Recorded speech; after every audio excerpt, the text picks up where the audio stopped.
but You know everybody. I know her. We went to school together. I like that shirt, by the way. Thanks, buddy. Yeah, brings back memories. A lot of memories. Are you guys ready?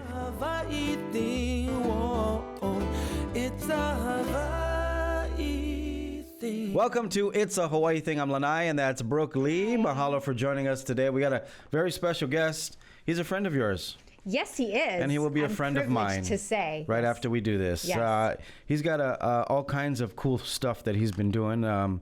He was the associate choreographer, dance captain, and dancer for Madonna's new legendary Blond Ambition World Tour.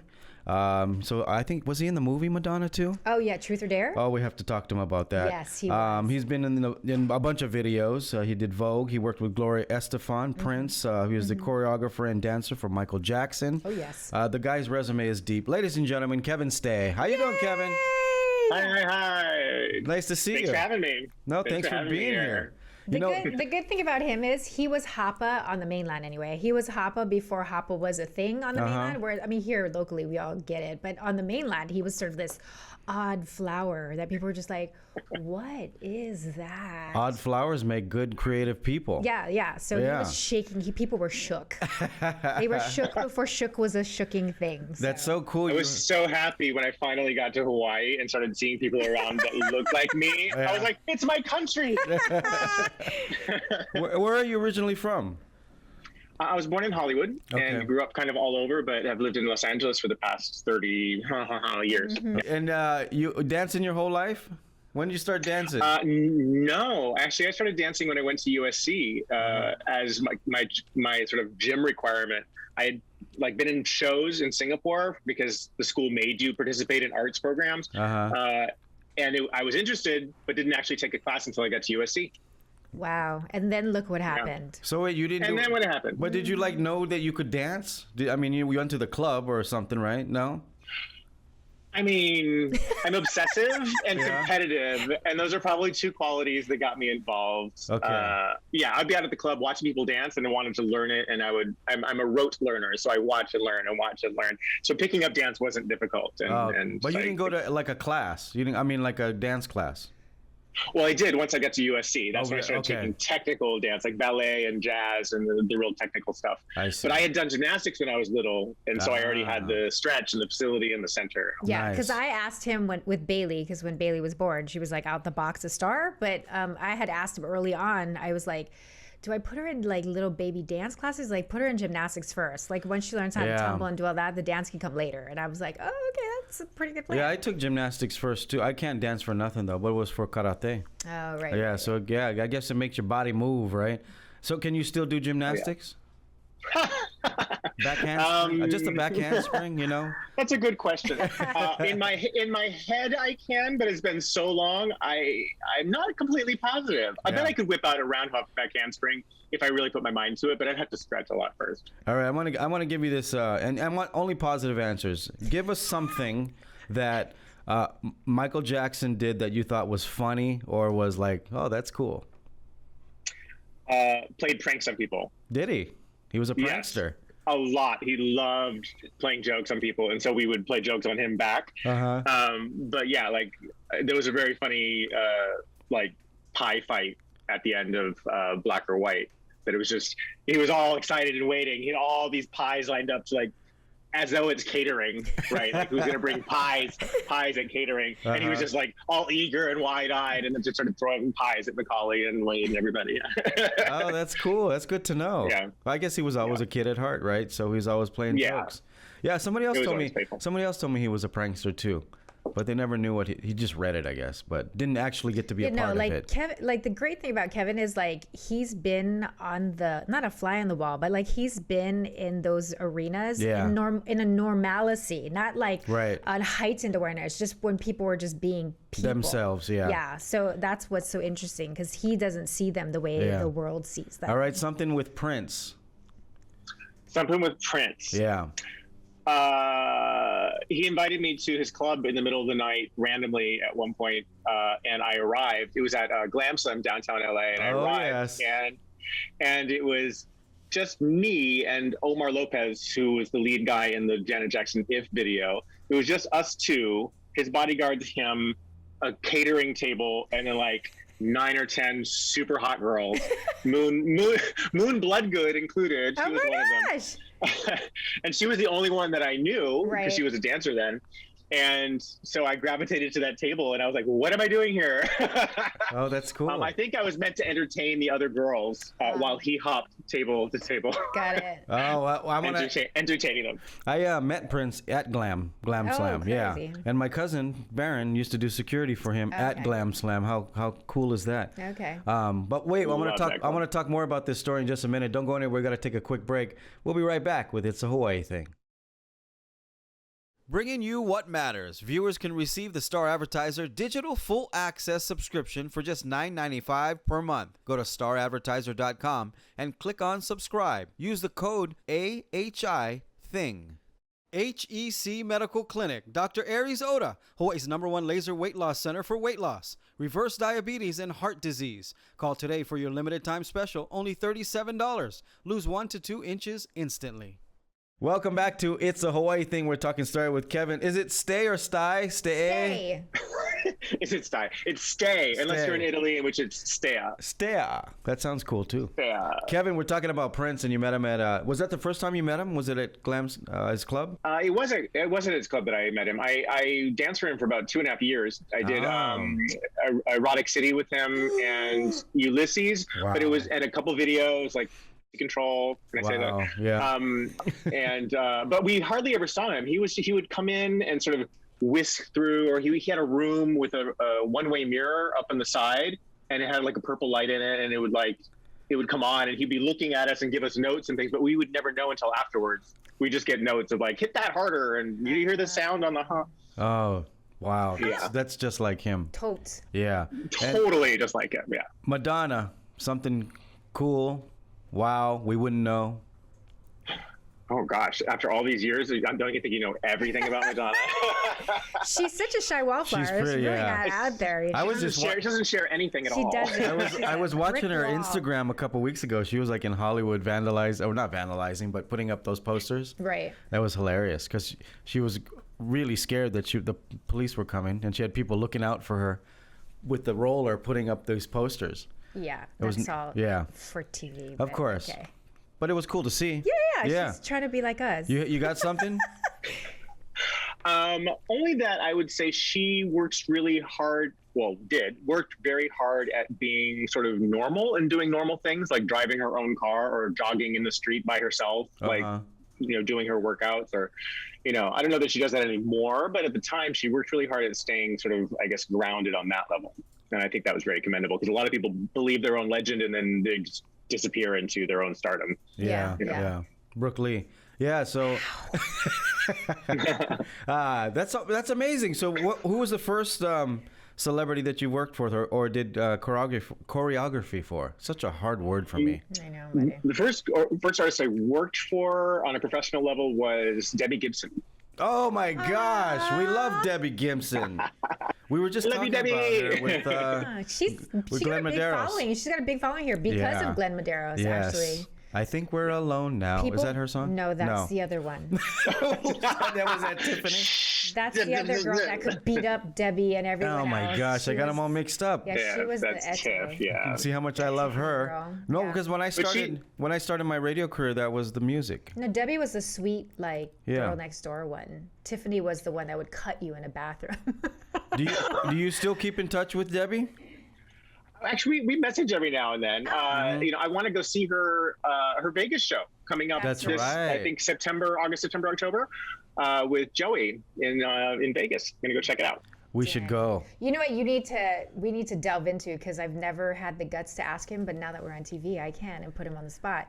He went to Italy, which is your favorite place to go, and became a big star. Yeah. In Italy. Tell us what you do in Italy. And I lost touch with him during that period, but Alec tried to break it down to me. I'm like, who is Romeo? How does this work? Tell is this an alternate ego? What's happening? Alec's like, it's a whole story, bro. Tell us, Kevin. Give us the short story. Went to Italy with Luca Tomasini, who also is in Worship Madonna in The Girly Show and in Evita, lots of other jobs. And we were on their Sunday show called Buona Domenica, which is a 10-hour live variety show. So we were 10 ubiquitous in Italian homes every Sunday for 10 hours. Dancing, acting, hosting some things, In singing Italian? every now and then. Like in Italian. Is this live? Yeah. 10 hours? Live. 10 hours live. Jesus. Yeah. And how, you were there for a while. How many, like... Yeah, I was there for like 2.5 years. I've done 3 different TV shows over there. I did Buona Domenica, I did Caramba Che Sorpresa with Raffaella Carrà, who just passed away last week. And with Ambra Angiolini, who's now a famous actress, for her show Non dimenticate lo spazzolino da denti. See, Very good. he's like, you're fluent. Like fluent Yes, in yeah. Italian, yeah. How do you pull off a 10-hour? Is it like a telethon? It would be like shooting a telethon, wouldn't it? I mean, it's like Saturday Night Live on crack. Even the Philippines doesn't do like a wow that kind of show. Bro, stamina. Wow. I don't know how they did it. Lorella Cuccarini, like, she's a machine. Like, she would lock everything in. She knew what she had to do all day long. When she came to rehearsals, she would come in, have like one quick rehearsal, and then be gone. And she'd never go over it again, and she'd be perfect in the show. Like, I don't know how. I didn't have that capacity at the time. But I definitely learned a lot of skills about like being ready for television, how to work on the television. Yeah. But there was nobody young at the time on television except Ambra. So it was just me, Luca, and Ambra representing all of this younger generation, and also representing Asians in Italy for the first time ever right. That's on TV. the other thing that was like very earth-shattering, because over there, because he doesn't look Italian at all. Yeah. You know, can you imagine those? Well, let's talk about this a little bit more. Take a quick break. We'll be right back. Don't go anywhere. It's a Hawaii thing. This show is brought to you by Atlas Construction, Hawaii's #1 builder for 9 years in a row. Call them at 808-951-9500 for the quality and service you deserve today. Chaminade University is preparing Hawaii's leaders for tomorrow, today. Earn a private education with a public service mission right here at home. Get started at chaminade.edu. Welcome back to It's a Hawaii Thing, talking with Kevin Stea, and we're talking about your stint in Italy, a 10-hour live show. Every Sunday. Can you imagine Saturday Night Live does 1 hour, and I heard that's brutal. What was there a lot of bloopers? Was there a lot of screw-ups in the 10 hours? Actually, it was a pretty tightly run show. I mean, they had a lot of interviews. They had a lot of live performers, concert guests. They had a lot of games. Like, we used to teach, random people how to dance, and celebrities. It was the original Dancing with the Stars. We had celebrities come on, and we teach them little dance bits, and they'd compete against each other. It's a lot. By the way, Mary Monarch was the original Dancing with the Stars, just to put it out there. No, it wasn't. Yeah, it was. Okay. It's like 50 years old. Okay. Yeah. But they weren't stars. There's no halaus. That's different. Oh. It would be like if you brought... They were all you stars. brought Emi Hanaiali'i to Mary Monarch and made her do a kahiko dance. No, the dancers were stars. Okay. Yeah, and the kumu. We'll unpack this We'll talk about this on Culturized. Okay, cool. Anyway, so how long did you do this for? I was there for just about 2.5 years, off and on, and I used to go back every now and then to choreograph things and sort of make my presence known and go to the shows and things. I still have lots of friends. But you didn't speak any Italian when you moved there, correct? No, I actually bought an Italian book at the airport when I landed. That's pretty impressive, because it's not easy. Yeah, and he's fluent. Like, clearly. I know. I'm a quarter Italian. I know. Like, ciao. that's trial by fire. Like, you threw this kid Grazie. in. That's all I know. And ciao he and speaks grazie. fluent. And you're ubiquitous, because it's kind of like being Captain Kangaroo, but like, you were on TV Italians can see him, like, here in Hawaii on the Waikiki Beach, and be like, wait a second. So do you still get recognized if you went back today? Absolutely. Yeah. Yeah. Actually, it was crazy when we were there, because at a certain point we couldn't walk down the street, we couldn't take subways, we had a hard time shopping. It was crazy. And even now, I have tons of Italian fans that reach out and leave messages and get recognized when I'm there. Even here and overseas, sometimes in Thailand, I've been recognized from Buona Domenica. That's awesome. Yeah, it was. Is the show still running? That's a good question. I'm not completely sure, actually. I want to go look it up. I mean, from a productive standpoint. I mean, he puts clips every now and then on his Facebook and stuff. And if you've known him, how long we've known him, and then he went into a subreddit hole, right, and was disappeared from our Asian reality in Hollywood, and then popped up as the star in Italy. And your name was Romeo something there, right? You had an alter ego. Well, when I was there and doing on television singing, we had a recording contract with Luca, and then one with Jamie King, who's Madonna's director, joined in. And then we all split up, and I started doing my own music as that Rogue Romeo. Rogue Romeo. Separately. Well, you definitely have the Rogue Romeo stash right now. I mean, we're talking eyeliner. We're talking like a full-blown alternate reality. Like, it was, for us in Hollywood, we were just like, what is happening right now with Kevin? What's going on? It was fascinating to watch. Kevin, I like keeping you on your toes. Well, I'm gonna look it up. Kevin, what are you doing now? What's in the works? Well, currently I'm working on a documentary with my father called Great Walls that I shot a few years ago, and in the process of editing and putting that all together.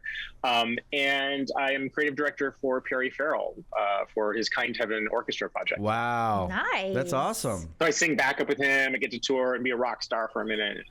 Oh, I saw some of that That's too. great. I stalk him on Facebook. I'm not gonna lie, but because I love him, he's one of my favorite people. So he's always pulling rabbits out of the hat. But you came to Hawaii to do Hawaii International Film Festival a couple years ago. Yes. Loves it. Yes. Loves it. Yeah. If you haven't seen it, we did a documentary called Strike a Pose. Oh, I didn't yes. make it. You mentioned that to me, I think, when you were here. Yeah, these Dutch filmmakers tracked us all down, the dancers from the Blond Ambition tour, and then made a movie about what's sort of happened to us since and our experience during the tour. Called Strike a Pose. Go rent it and buy it now. I'm gonna go check it out because I love that movie. I think I've seen it 10 times. It was, part of our time, wasn't it? That movie. Yes, that was definitely our. It was our day. soundtrack. Yes. Are we around the same age? I think we're all around the same age. The same age. How old were you when you started dancing with Madonna? One. Exactly. I'm 24 now, so Yeah. Do the math. I was 20. 20. Actually, all my earliest clubs and gay clubs were all with her. All right. Well, I spent my 21st birthday I want with to talk her. to you about this tour in just a minute. We're going to take a quick break. Don't go anywhere. It's a Hawaii thing. For all your money needs, Hawaiian Financial Federal Credit Union is here for you. Visit hificu.com.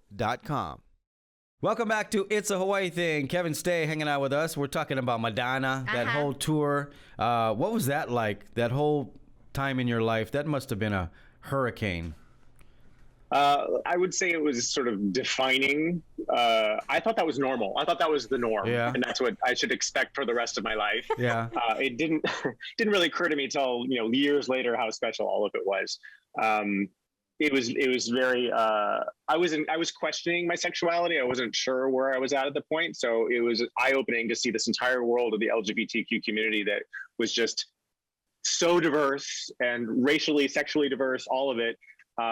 And it gave me sort of the ability to stand in that and say, hey, I can just be myself and whoever I want to be and myself, and be gay or not gay or whatever I choose to be. It doesn't define who I am, and I don't have to be anyone other than who I am to identify as one of those things.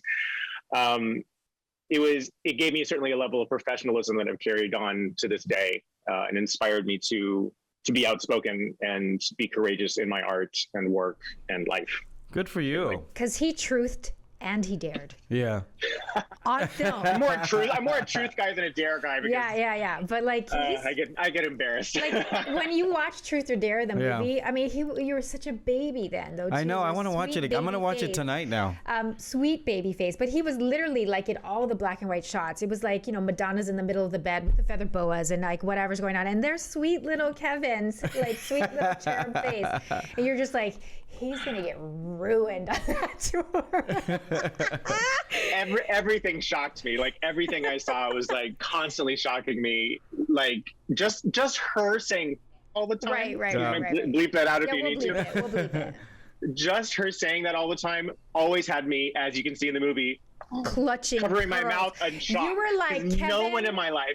Kevin clutching pearls Stea in this movie. Like, I swear to you, he was such an angelic, like, always. I mean, an iconic Asian face back then, because there weren't a lot of them in these huge zeitgeist moments for Asian Americans in general. So it's like the girl who was in Electric, like, moving company with the long hair and the headband, and him. Gosh. And him, kind of it. And Mr. Miyagi. And Mr. Miyagi. Yeah. Bruce Lee, maybe. Yeah.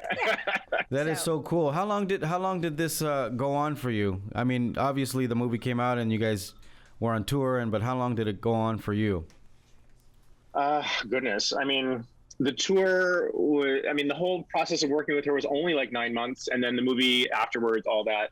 And then, I mean, I sued her because she didn't pay us for the movie. That's all in the I could get into all of Isn't that. it on the documentary? It's all in the documentary. It's all in the documentary. Yeah. They kind of skip over it a little bit, Yeah, but yeah. like, basically, it was in our contract to get paid, and we didn't get paid. And wow. Gabriel sued because he was forcibly outed. Right. that movie. Yeah, And there's a whole backstory to all of it. Lots of skeletons. So go watch Strike a Pose, and you'll hear all about that. It's so good. So is the friendship gone already? I mean, here's the thing. I have no hard feelings, and I've let her know that many times in writing and via other people, and I've even auditioned for her again. And like, literally, it's just business. You owe me money from a contract. Yeah. I still love you. You're wrong, but I still love you, and I would work with you again as long as as long as the business side of it is clear. Right. I will always have utmost respect and gratitude for her. Business wasn't like tied up at the time either. Like, she was an artist and she was doing artist things and she was at her height, but I don't think she was locked up on her back end. Like, the people that were facilitating her world, everyone was just money grabbing everything, and no one was being professional because the money and the fame and everything was coming at the same time. I don't think that she had all of that other ducks in a row. Plus, I think her management threw us under the bus. Like, trying to make us sound like we're their greedy dancers. The movie's doing well, and now they want more money. Exactly. It's like, and our agents didn't want to ruin their relationship with her, so they were like, "You guys sue, so we keep our relationship." And we were both like fighting each other when it's like, "Wait, we're a family." Artists. I hope that she sees that. Well, I can't wait to watch the documentary now. Now I need to know. Lot of tea. It's called Truth or Dare. Thank you so much for joining us today. We have gifts because you like gifts. We're going to go a little bit deeper in the extended version of this podcast. So make sure you follow us on YouTube, subscribe, leave us a comment. Kevin, we're going to give you some. We're going to send that to you. Congratulations on everything, my man. Woo. Thank you so much. Thank you. I don't even know you. I'm so proud of you. We love you. Yeah. We love you. Make sure you follow us on YouTube. Follow Kevin on his Instagram and Facebook, and we'll see you guys next time. Hui ho.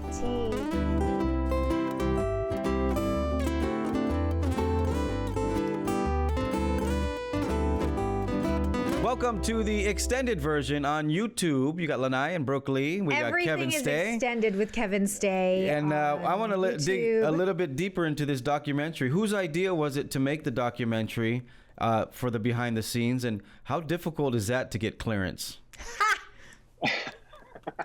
It was Jair Zvan and Esther Gould in Amsterdam, who were kind of following us around for a couple years in the background, seeing who we were and if there really was a story, because they both realized, as a straight woman and a gay man, that they both kind of had the same experience of being inspired by us as dancers and being proud of who we were and representing this diversity and self-pride from Truth or Dare. And so they said, what's going on with them? And they followed us and proposed the idea, and thankfully we all signed on.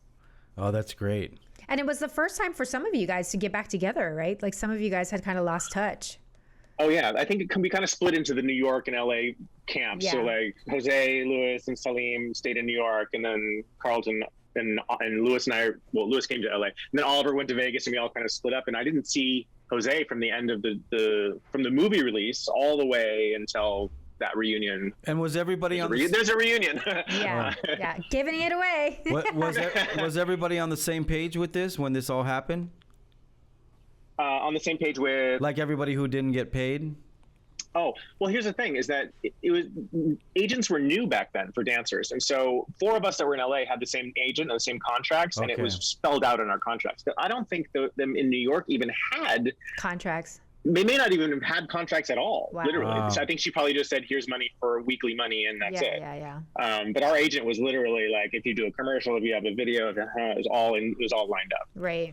Yeah. You know, I'm such a concert guy. I grew up in music, obviously, and I one thing I regret is not going to a Madonna Like a Virgin concert. That was like, I had like 5 opportunities, and I said, I'll go to the next one. Oh, but never. Oh my God. And never went. She's like the only artist I've never really went to a concert to. That I like. But like, for my fascination with him and what they were doing is that they were defining music and dance and movement and even fashion, let's be honest. Yeah. At that period of time. And you guys do you know when you're doing it that that's what's happening, or you just don't know? Me, not at all, because again, this is my first tour, so Right. I thought this is the way all tours were. And Vince Patterson really made a point of turning it into a theater type experience. Yeah, you brought it to a next emotional arc. You brought it to another Next level. level. I mean, Madonna, Michael Jackson, obviously that whole time. Even Prince was a little bit later, I think, after. You know what I mean? Like when you watch his shows. Yeah, I don't think he did vignettes. He never did these kind of shows. No. She did vignettes. Yeah. Like, I mean, she like really like they were planning it out. Like they had art direction, they had light directions, like fireworks, everything. It was like some.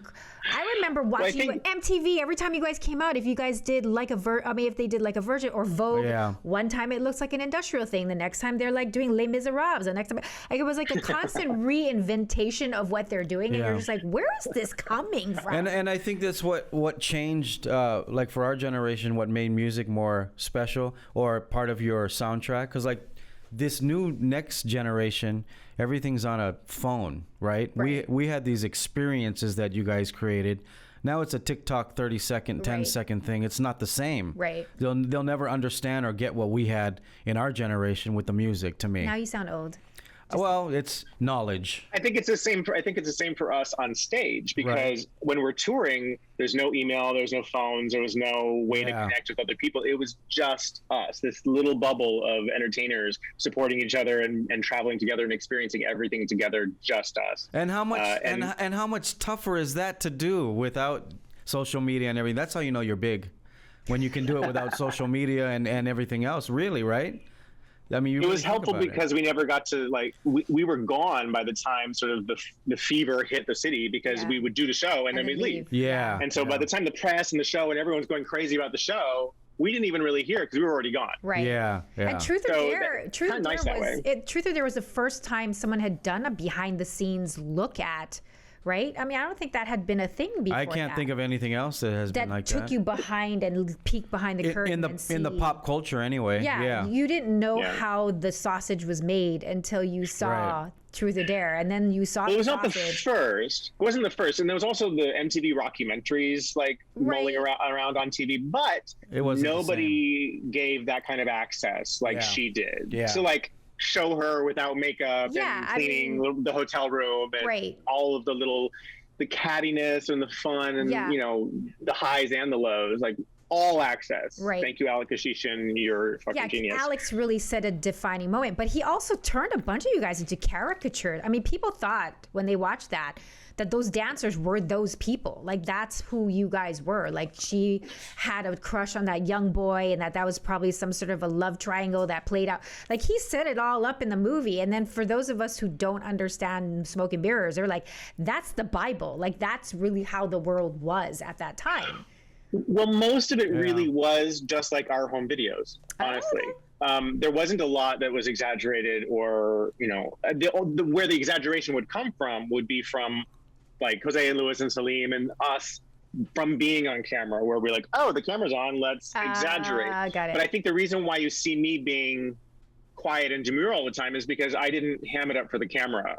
It wasn't like I changed who I was being just because the camera was on. And so then the others would suddenly become bigger than life. And it's like, okay, well, I'm just going to be myself. And if I show up, I show up. Right. How long were the cameras following you guys? How long did this take? 5.5 months ish. Oh, it seems like so much longer. Oh no, it was quick, but it was breakneck pace. There was a lot to cover. There's a lot of footage, I'm sure, that did not make it. And a lot more that happened off camera, trust. I'm sure. Trust. And those hotels, all those hotel scenes. It was like half the movie was We weren't as crazy as you'd think. It was the first time. Come to find out that the other guys are basically angels and I'm the crazy one. I'm like, they're being all loud and crazy and then all demure at home. And here I am being all demure on camera and I didn't know till later, 20 or 30 years later, that I was the crazy one. Whoops. But it ain't on camera, so you can't prove it. All right, let's switch gears real quick. Who was your favorite that you liked working with? Besides Madonna, who'd you really like working with? I mean, I'm a diehard Prince fan, so it'd have to be Prince, even though I didn't get to see him that much. It was just this fact that he was so inspired by us that he would give us his new music unheard, unshared, unreleased to create to and then dance to. And that was just mind-blowing for like the ultimate Prince fan. Was just like, this is my heaven. I don't ever want to leave. I'll live at the club. I'll do it for free. Like all that. That was brilliant. But Michael Jackson has your heart. I mean, do you want to share with them where you were when you guys found out about when he passed away? Oh goodness. I mean, I was here in LA, and I was actually I'd been in communication with Tony Testa, who was assisting Travis Payne on that, and Kenny, and they were not hearing anything from inside because they were kind of in a lockdown. Like they were just had to rehearse, and the media lockdown, phones off kind of thing. And when I saw it on camera and they didn't want to talk about it, that's when I knew. Same with Prince. I was like, if they're not going to say anything, it's already over. Because you guys were rehearsing for the O2. You were going to be in the tour that he was going to do, correct? No, I wasn't doing the. I wasn't doing his tour. The one that was going to go to. No. You know what's weird about that whole thing is my cousin built the set for that. For the my tour two cousins that were going to go to. Yeah, wow. Yeah, that they were, and they were at rehearsals every day, and he kind of said the same thing. Like it was empty one day, like he didn't show up, and then nobody said anything, and they knew already. Right. Yeah. Something was going on. Wow, that's so huge, crazy. Like earth-shattering moment. Everybody remembers where they were when they hear. Because it was like, what happened? For sure. Yeah, we've lost so many, and it's like, Madonna's next. Hey, now put her, encase her in plastic. that girl's invincible. What is she? She's like? Doing it to herself. She's pretty bulletproof. What is she, like 70 now? Well, I'm not. No. I mean, no, she doesn't look like. I'm just saying, she's like invincible. This girl. You know, she still looks the same. She moves the same. I love it. Yeah. I'm a huge. I love that she's fighting ageism in the entertainment industry, because there is a sort of unwritten rule that at a certain period you're just supposed to retire. Yeah, and I almost didn't let myself sing because I thought I'm too old. I'm not a boy band anymore, and I'm like, who am I? I'm the only one in my way. Right. Like, screw everybody. Like, exactly. Were you always a singer? No, because my mom was always like, shut up. She didn't say shut up. She never said shut up. And she was always like, don't stop singing. Don't do that. So I always thought I had a terrible voice. And then, I won Star Search as a dancer. Yes. And we sang one of our songs and did some stuff with Capitol Records, and was just terrible because we were not prepared. And I didn't know my own voice. I didn't know how to sing that stuff. And it wasn't until I got on Newsies and we had vocal coaches and things. It was like, you want this kind of control. That's when I realized, I have a voice, and actually a good voice. Yeah. Decent. I'm not Whitney Houston by any means, but and then I got into the recording studio with other singers, and I was like, it's about modulating your voice and whatever the mic is. Like I learned very fast, just like with dance. I learned to sing just like I learned to dance. Wow, you just picked up things so quickly, huh? College, and then, oh my gosh. You ever try painting? No, I'm absolutely well, I'm not going to say that. I shouldn't even say that. I'm not even going to limit myself like that. Right. Yeah. I have not accessed those skills as of yet. I think you should try. Yeah. It seems like a lot of singers and dancers have an ability to paint or draw or some kind of artistic thing, right? I'm maybe design. It's funny you say that. It's funny you say that because I've actually been considering moving into some fine artwork, but not as a painter or drawer, because I don't have those particular technical skills. But conceptually, where my leanings lie right now artistically is that I want to present things, challenging concepts and notions and ideas, and I'm realizing that maybe fine art is the venue and the arena to do that in. That's the next horizon. Come on, go. You know when they have those you come drink wine and you paint something? You're like at a bar and everyone gets together and everyone paints the same tree. Oh, right. They have those get-togethers, like wine. Yeah. Thing. You should go do one. Watch. I bet you can paint. Color mine for painting. I realized when I actually had to make costumes for this contemporary show I did in Italy, because there was just nobody there available to do it. And I was like, I guess I'm gonna have to do this stuff myself. And I was painting the costumes and the masks, and I was like, this is really good. See? I actually have a sensibility, like I have a concept and I have a sense of balance. And I'm like, this isn't as foreign as I think. Yeah. Just like singing wasn't foreign to me when I actually got on stage. I was like, oh, this is just same thing I've been doing for 30 years. Nature, basically. He literally is a I tell my kids they have to try. My mom used to tell us this, so I try everything at least once, so you know if you can do it or not. True. You know what I mean? If you fail, you fail. Then at least you don't have to waste your time trying to go back and figuring it out. Right. That's why I do 50 things, because eventually I'll run into one thing that I can go. Yeah. Something will stick. Something will stick eventually. Okay, buddy. Going back to Italy, where did you live in Italy? I lived in Milan in the beginning. Oh my gosh, what a great town. Oh, so fun. And I'm a big fashion nerd, so getting to meet all the designers and being dressed by Romeo Gigli and T-Squared was also heaven and a dream come true. One of my favorite things was literally walking into the showroom and being able to take anything I wanted. Yeah. Like the racks of clothes if I wanted, whole racks, women's clothes, whatever. Like I could take swimming trunks, pajamas. It was just... I hope you still have them. Oh, he does. Where did you shoot the show? Where did you shoot the show at? Was it in Milan? That was in Milan, and after doing the show in Milan, our other two shows were in Rome. I love Rome. I've been to Rome like 10 times. Have you been to Italy yet? I've not been to Italy. Really? I've not been to Europe. I know, it's right? One of my I was supposed to be in Florence in September, but then of course the Germany pandemic. And Switzerland, those upper regions, but not down south. Italy is such a different vibe, isn't it? Such a great vibe. I mean, you can Italy's like Europe in one country, because every region of Italy has its own identity and its own space and even its own dialect. So you could say you're going to Europe and just go to Italy and spend an entire year traveling around Italy and not get bored. My grandmother on my dad's side's from Sicily. So that's my connection. But I just went for the first time to Sicily 3 years ago, because I was always going to like Florence and Venice and the touristy places. But have you been to Sicily? I have not. Oh, God. That's the one? Achilles heel? No. Weird. I know. I have not been to Sicily, because like the business side and entertainment side of things and fashion side of things doesn't take you to the south. Right. Yeah. But I go to the furthest south I've been is like Tropea for a friend's wedding and hang out there. But other than that, do you miss it? Do you miss Italy though? Oh my God, absolutely. Yeah. If I had a job opportunity, I would go back and live for sure. I love it there. I have friends. I have a grand old time. I think what you should do is write the book, and then you can go back on a Italy tour, on your book tour. True. You know, there's so many. But in Italian? I don't know if I can write the book in Italian. Pondering. I would do both. I would do it both. I would go make it English one way and then upside down make it backwards, upside down on the opposite page in Italian.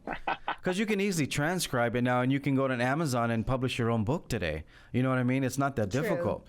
You got to do it, Kevin. Wait, our family still in Singapore? Nobody's over there anymore, right? Oh, I had no family in Singapore at all. Anyways, I went over there to a boarding school. That's right. You were sent. He was sent abroad. Ah. Well, I graduated 2 years early from high school and got a scholarship to go to the United World College of Southeast Asia. Even though I applied to the one in the U.S., they sent me to the one in Singapore, and so I left my family in the U.S. and went off to Singapore by myself.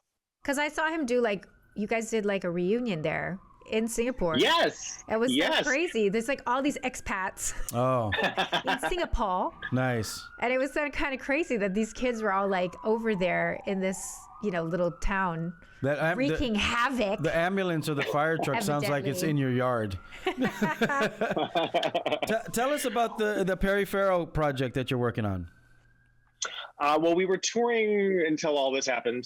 We were touring mostly 2019 with his album For Kind to Have an Orchestra, and I was creative director on that and on the tour, did some videos, sang on his new song that's coming out. What is it called? Oh, He's a Rebel. It's a remake of an old 60s song. Look for it.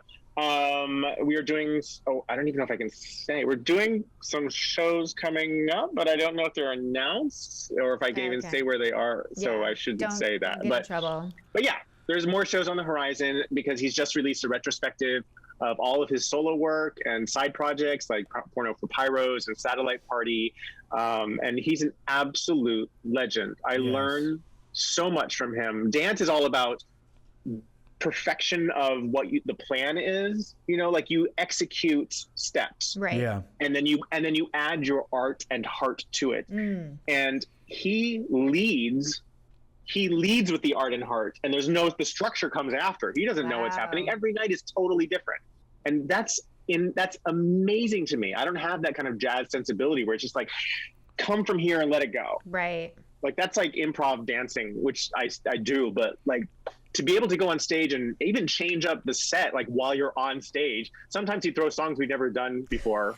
We're going to sing this song from this album. I'm like, I don't even know that song. I've never heard it. He's like, just make it work. Play along with it. And you're like, okay. That's classic. Yeah. And is Hawaii on the map? Are you guys going to do a stop in Hawaii? Well, we actually, Etsy and I like to take a little trip in November. This is to come out there as a vacation yearly. So last year we had to skip because obviously. But hopefully this year again we'll make a trip out there in end of November. Oh, that's cool. He loves Hawaii. Well, make sure you let us know. I love Hawaii. Let us know in advance when you're here so we can have you come up in the studio. Yeah. And we can do this again. We'd love to talk to you more, but of course, time. And you know, it's so cool that every time I see a teddy bear like that, I think of the movie Ted. Do you guys see the movie Ted? Oh, behind him? Yeah, it's changed for me. The teddy bear has changed to the movie Ted. You're triggered? Yeah. Is it triggering? It's triggering, yeah. Okay. What's his name, the actor? Mark Wahlberg. Mark Wahlberg. Yes. Yeah. And who did the voice? This is my dog's teddy bear. It's your dog's teddy bear. Is that your dog in front of him? No, that's not a dog. No, my dog is over on the bed. Oh. But occasionally at night when I'm sleeping and I'm snoring in her face, she'll go and sleep with the teddy bear. Well, thank you so much, Kevin. Congratulations on all your success. I'm going to go watch Truth or Dare tonight. And I'm going to watch, what's the documentary called? Strike a Pose. Strike a Pose. Make sure you guys go look for Strike a Pose. And then, of course, if you have not seen Truth or Dare, you have to see it. If you love music, if you love Madonna, you got to see it. Congratulations, man. Thanks for coming on the show, Boo. Yeah. I miss you. Did we give him his gift? I miss you too. Yeah, we gave it to him. We did. We're That's on right. I'm YouTube's sorry. Now. Pay attention. All right, Kevin. You have a good one. You take care. We're going to send you your shirts, Kay. Thank you. Thank you guys for watching. Please hit the subscribe button, leave us a comment, and we'll see you next time. Ahui ho.